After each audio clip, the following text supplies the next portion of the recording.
Hello and welcome back to Daily Buying Tips. I'm Dean Berman from Berman Buys. Today we're going to talk about this clothing pack and homelessness.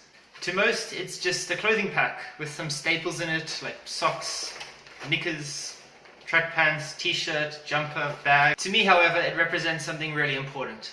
It's my commitment to try and raise awareness about homelessness. From what I've learned so far is there isn't a simple solution to suddenly just fix homelessness in Australia, mainly because it's such a big topic. Based on the last census, which was done in 2016, there was over 116,000 people who were homeless. I think the biggest issue for me is there isn't a simple or singular cause for what creates homelessness. There's no one single way just to magically fix it, in my opinion.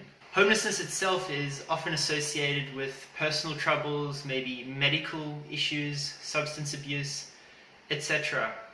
Oftentimes it's just not having enough money to be able to afford. And what's fairly scary is ages can vary from the young to the elderly. And based on statistics, it's often the young or the elderly that are actually most affected by homelessness. A recent article released by UNSW, the University of New South Wales in Sydney, had Professor Mir, who's an expert in this field, talk about homelessness. He describes the need for more low-income rental housing and more affordable housing. There are currently a few schemes the government has in place to try and help people that are in this predicament, such as the National Rental Affordability Scheme, the Commonwealth Rent Assistance Plan, the Housing Affordability Fund, etc. In my opinion, it's fantastic that there are these schemes, but they don't seem to be ending homelessness. They seem to merely be trying to contain the issue as best they can. Surely there must be a way to make an actual change. UNSW also recently released figures on homelessness, stating that 1 in 200 Australians on any given night are homeless.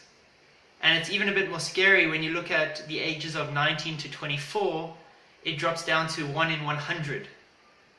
So if you think about your old school days, and let's say you had 100 kids in your grade, one of those kids could potentially be in that figure in theory, which is pretty scary to think about. In my opinion, this is obviously a very complicated issue, and I think this would require a lot of effort to make a substantial change to homelessness around Australia. I often hear we aren't building enough to support our growing population. My question is, how can we now build enough to help our disadvantaged?